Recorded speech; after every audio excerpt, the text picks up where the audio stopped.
We read from Psalm 62. Psalm 62.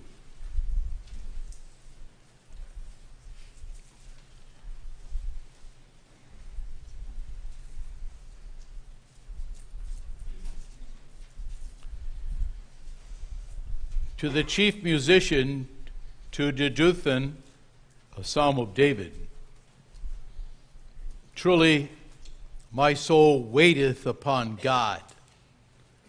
From him cometh my salvation. He only is my rock and my salvation. He is my defense. I shall not be greatly moved.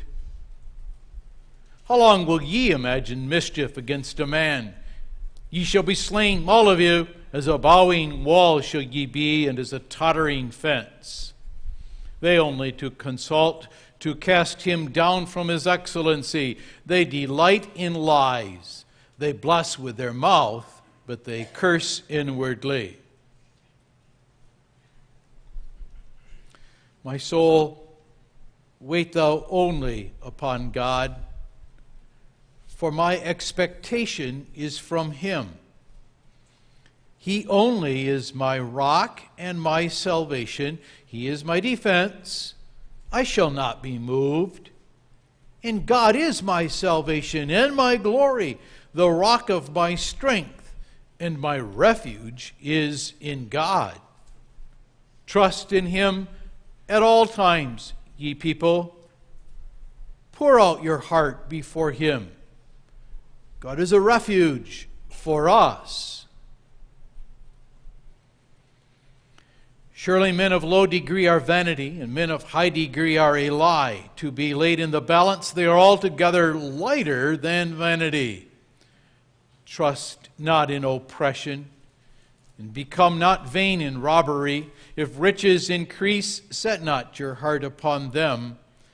God hath spoken once, twice have I heard this, that power belongeth unto God. Also unto thee, O Lord, belongeth mercy, for thou renderest to every man according to his work. May God bless the reading of his word. The 8th verse, Psalm 62, verse 8 is our text. We read, trust in him at all times. Ye people, pour out your heart before him. God is a refuge for us.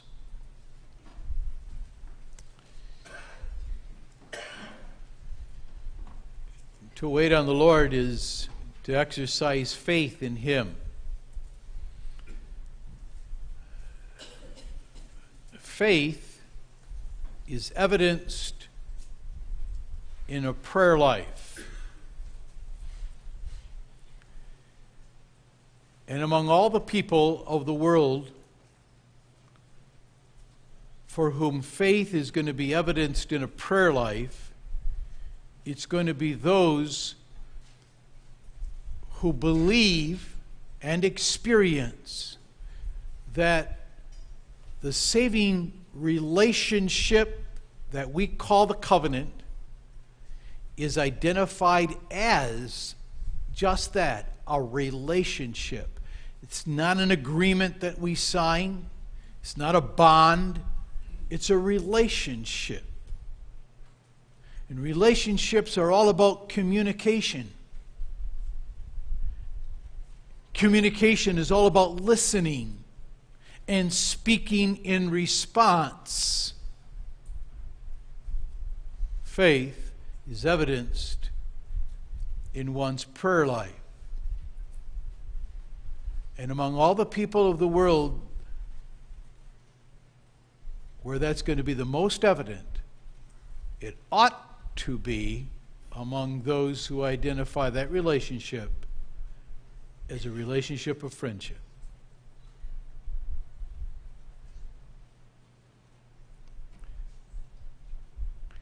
If we say that our religion, we are religious, this is another way to say it. If our religion is without prayer, personal, habitual prayer. You, not with anyone else, you talking to God. If your religion is without prayer, then wonder whether your religion is real.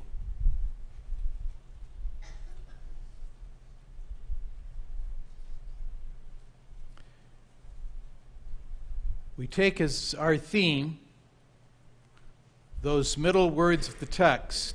They receive our focus on this prayer day service. Pour out your heart before God. Pour out your heart before God.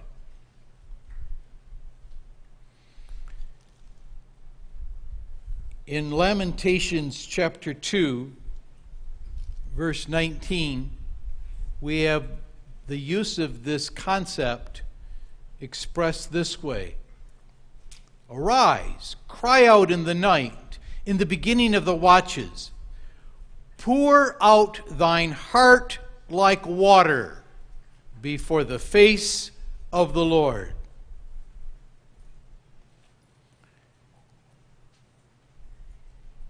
To pour out your heart is not, well, let's do a little bit here and a little bit there and a little bit.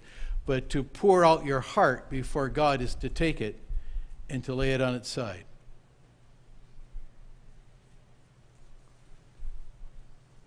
Maybe it's to take it and dump it out.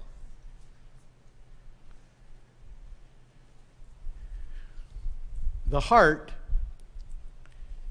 is the very deepest part of our being. Proverbs 4 says, out of the heart are all the issues of life. Hannah, when she prayed for a child and asked for a child of the Lord, and Samuel looked at her and thought she was drunk, Hannah was pouring out her heart.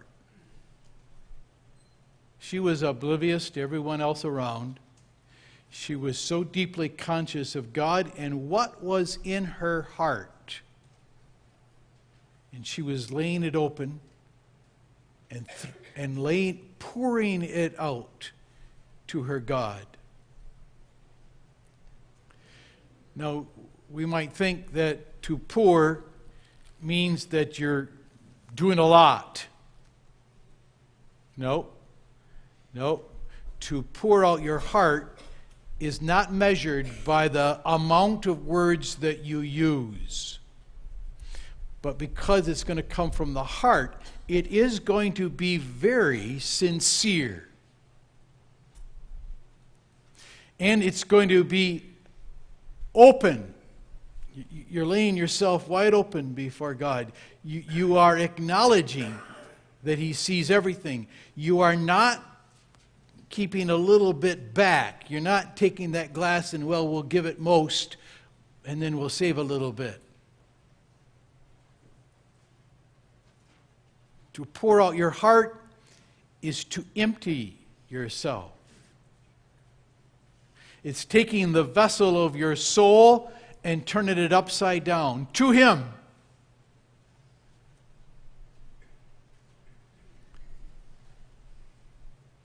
It's you telling God what you don't tell anyone else.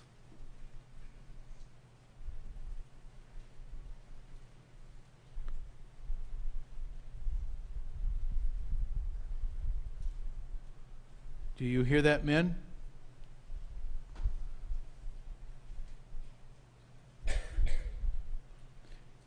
Do you hear that, ladies? You tell a lot. You verbalize a lot. You can verbalize feelings a lot better than guys. But to pour out your heart is to leave nothing hid. You tell your girlfriends a lot. Nothing is hid.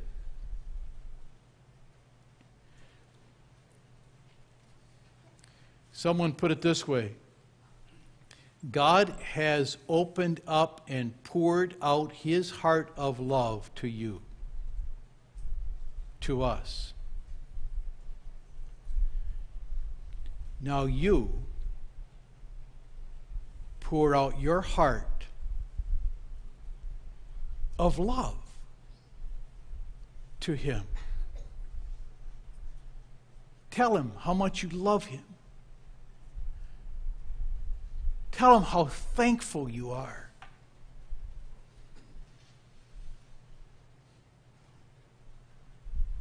Young people, children, we're going to look at this and see that this is a command. And He says, ye people. And He doesn't say just the adults. This is something young people must learn to do. And it's not just something that you do, well, I've got to do it, but it's something that you do and learn to do because you want to tell Him. When a couple is in their first love, then they're always talking, they're always texting. They're always communicating. They can't get enough. The nature of His relationship to us is that He has never stopped telling us that we are His beloved. And so in order that our opening of our heart, our pouring it out before Him, especially as a response of our love to Him, that begins by listening. Communication always starts with listening. Every relationship begins by listening. Not, I've got my point I've got to make, and you're going to hear it whether you want to hear it or not, but I want to hear you. I want to know what you're thinking, so that when I respond, I'm responding to you where you're at. Not, I've got something I got to say, and here it comes, regardless of where you're at. No, to pour out your heart in response to God is to listen to Him. Listen to the thousands and millions of ways in which He tells you what He is for you. It doesn't take much to fill up pages after pages of verses, just little snippets of verses, where God says what His relationship to His children is. And just about every one of them, every one of the lists starts with, He's my Father, my God and my Father. We're going to get that Sunday morning, Lord willing. My God, my Father, I am His child.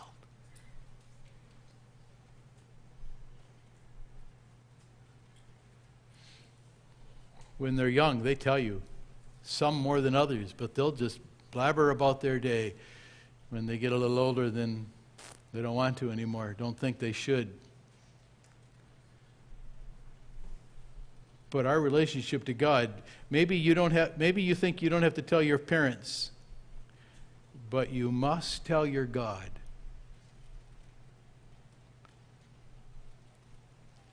Why not?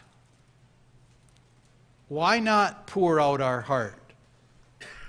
Why hide? Well, we understand that. It hardly needs explanation. Let's go back to Genesis chapter 3. Here Adam and Eve got themselves nicely covered with fig leaves, and they hear the voice of God, and what do? They hide. We like to hide. And we so foolishly think that we can. And then we turn around and we sing versifications of Psalm 139, 382. 383, 384. All that I am I owe, because thy searching eye doth see and know everything. How foolish to think that he can't see the bottom of your heart.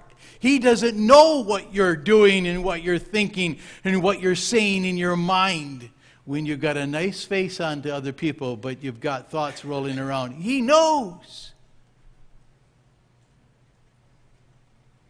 How foolish to think that we can hide it from him. But secondly, how foolish to keep it within.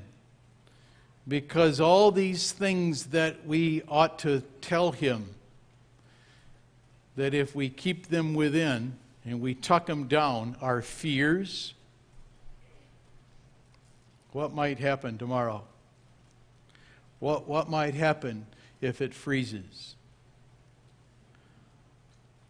What's going to happen in a few months? What's going to happen when I get out of school? What's going to happen when I get married? We got all kinds of thoughts and all kinds of fears. And God tells us, pour out your heart to me. Because if you keep them all tucked in, you are going to be the worse for it. Maybe there's nobody that you have to tell, human, but you have to tell him for your own well-being.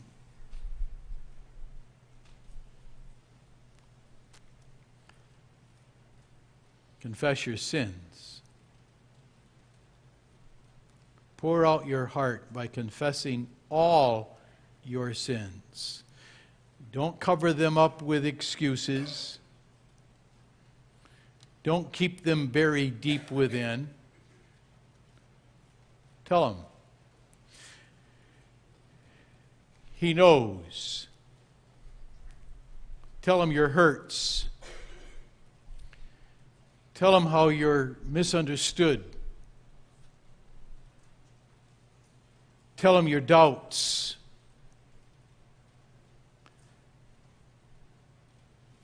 Confess your anger.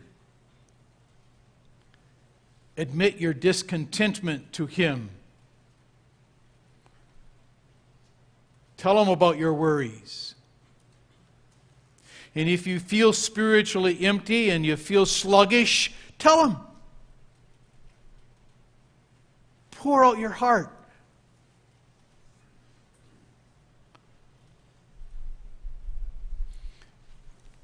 God communicates to us, and God wants his children to communicate to him. He wants the relationship to be a real one, not one just in name.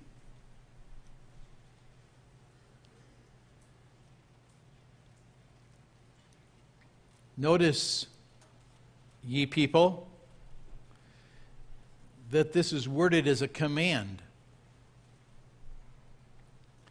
So don't think, well, I'll pour out my heart when I'm ready for it and when I feel like it.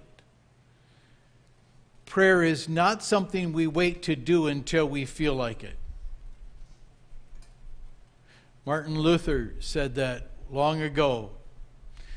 You don't wait to pray until you feel like it. You pray until you feel like it. And then he wrote a little book because his barber said, "Teach me how to pray." And he wrote a little book, very simple, to teach his barber how to pray. Pray the 10 Commandments. Pray the Apostles' Creed. Pray the Lord's Prayer. Take each one and just talk about it. And by the way, when we pour out our hearts, you might think that's something that's so deep that we going to do it just in our thoughts. The best way to pour out your heart is to say it out loud. In the car, when you're all alone, shut off that radio.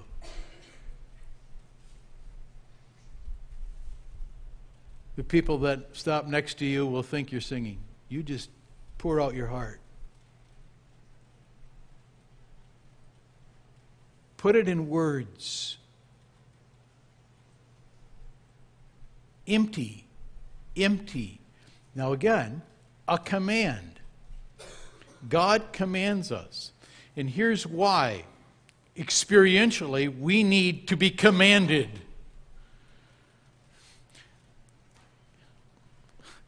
You'd think, why would we have to be told we have to? Don't we have this love relationship that He's established unilaterally with us? We have to be told to talk to Him? To tell Him everything? Yes. Because the nature of sin is it makes us think that we are so dirty and so naughty that God won't hear us. So He commands us to pray, to open our heart to Him, because that very activity is going to remove our fears and doubts and remove our despair that He won't hear. So now, here's the command, ye people, pour out your hearts to God. Is it not legitimate for each one of us to face this question? You eat regularly, right? You go to work regularly, right? You sleep regularly, right? Do you pray regularly? Not with anybody else, just you personally. Take time, make time to obey this command. Again, the question is not, do you know that you should? The question is not whether you think it's a good thing to do. The question is, do you predictably have personal prayer?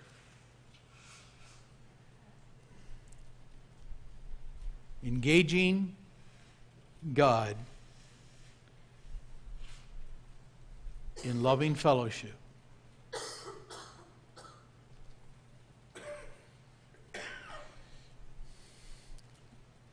It hardly needs to be said why, but our text gives us the why.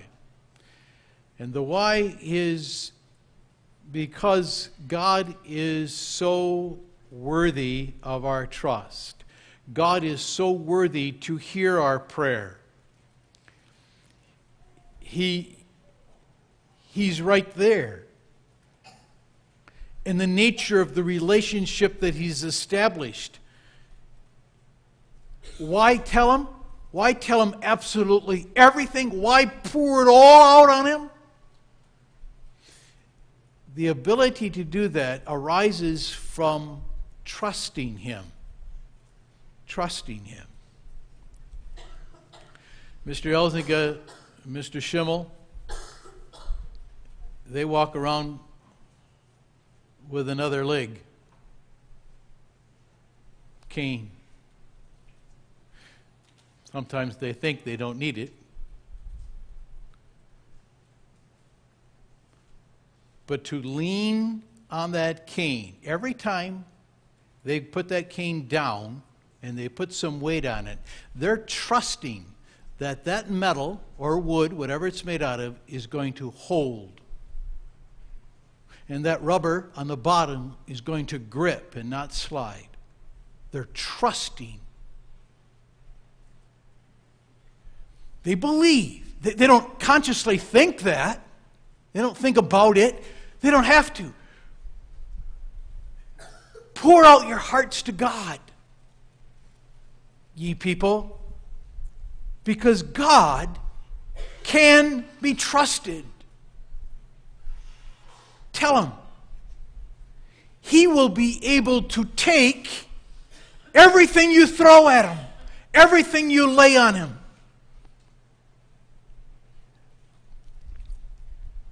Trust is a reliance that whatever burden I give, cast your burdens on the Lord, Psalm 55:22. We can trust that He will take those burdens. So trust is an act of faith, so that they're not conscious of the cane. God wants us to be conscious of that on which we lean. Now, very familiar words from the book of Proverbs. Trust in the Lord with all thine heart.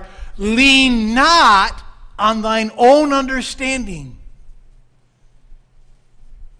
Lean not on thine own understanding. So to trust in God is to say, don't trust in people. And you know who the biggest people is that you can't trust? Yourself. But I got it figured out. This is the way I see it. Don't trust your feelings. Don't trust the way you think. This is the only source of truth, because He wrote it, and it tells us about Him and His relationship to us. This is trustworthy. You can lean on Him and what He says about His relationship to you. So, how often do you have to trust? When do you trust? Now, now, now, now, now, now, because He says at all times.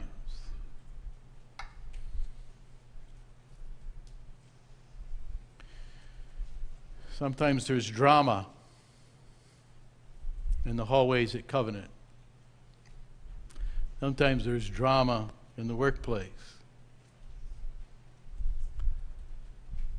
Sometimes there's war at home. Sometimes there's war in the world. Sometimes there's tornadoes and there's threatening weather. Trust in the Lord at all times. Is there a time when we ought not? No. Why is it then that there are times when somebody's going to say something spiritual and I really don't want to hear it because it doesn't seem to fit? It doesn't seem appropriate. Well, that's why we don't trust what we think. See, lean not on thine own understanding. Now, as soon as we are told, lean not on our own understanding, then think of that familiar, very, very familiar passage from Isaiah 40 at the very end of that chapter. You all know the last verse, I bet. But they that wait on Jehovah shall renew their strength. They shall mount up with wings as eagles. They shall run and not be weary. They shall walk and not faint. Now why? Why is it that they that wait on Jehovah, that's trust, will be able to renew their strength? It's because of who Jehovah is. Now who is He? Listen.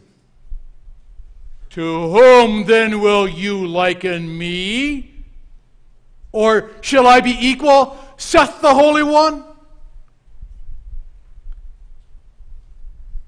Hast thou not known? Hast thou not heard? Listen to the names. Listen to the descriptions. The everlasting God, the creator of the ends of the earth, Jehovah, the I Am. Got all those names. Set them all in front of you. He wants to see them. And then, what about Him? How did we just sing it? To Him belongs power alone. Almighty, all power is His. But then He says, He faints not, neither is weary. And then there's one more thing. Sometimes we think, how does this fit in that verse? But there it is. And there is no searching His understanding. Lean not on thine own. Trust His, even though you can't search it out and don't know why He's doing what He's doing. See, that's trust. If I could get it, I wouldn't have to trust. I'd get it. But I have to trust because I don't understand why. And he's not going to tell me yet. He will. He will. He promises he will. And we're just going to be amazed when he explains it all. But until then, he says, I am trustworthy. Trust me. You do what I say. Trust and obey. For there's no other way.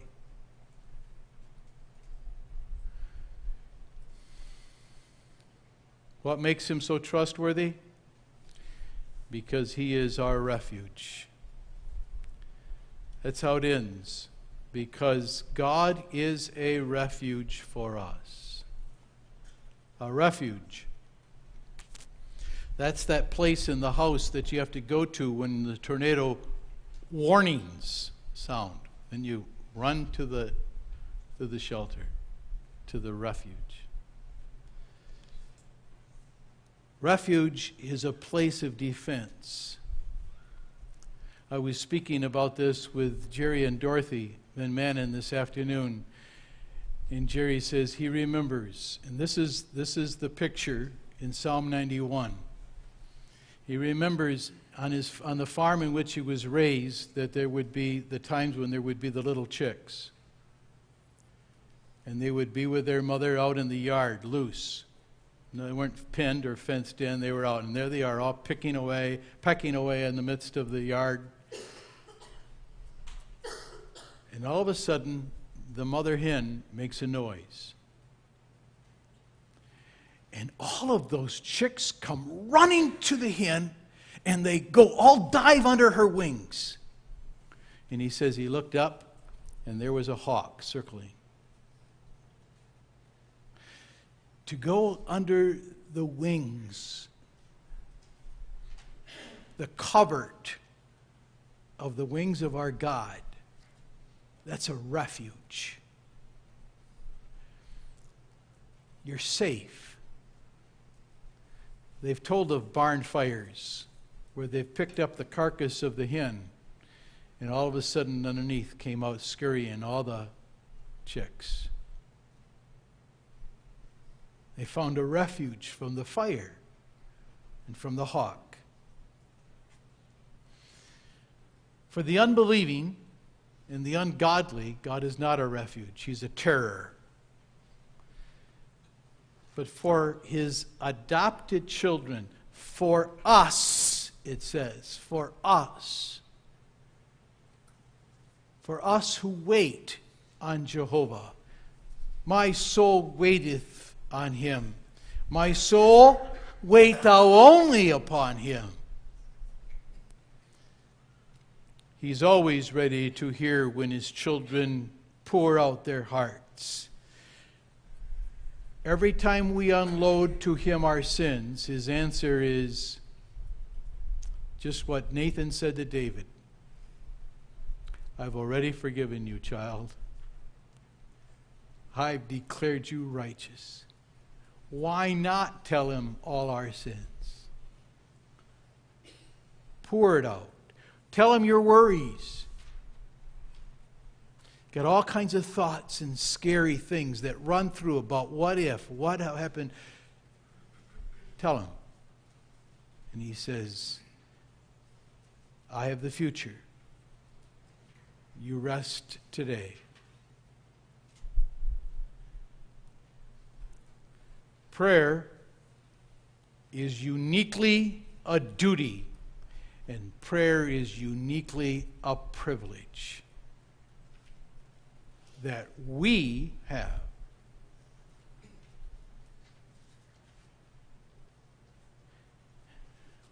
So once again, you're a religious people. Is your religion real?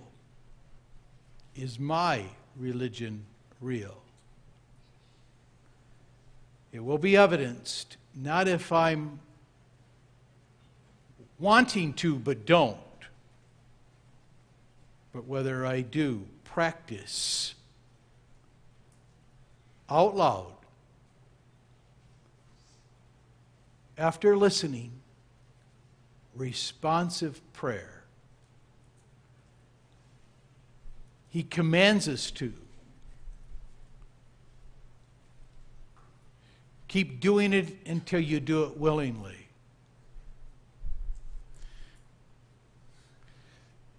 Beloved people of God, there's a lot that we can do without. We can do without money. We can do without entertainment. We can do without texting. We can't do without prayer. Pour out your heart to Him. Amen.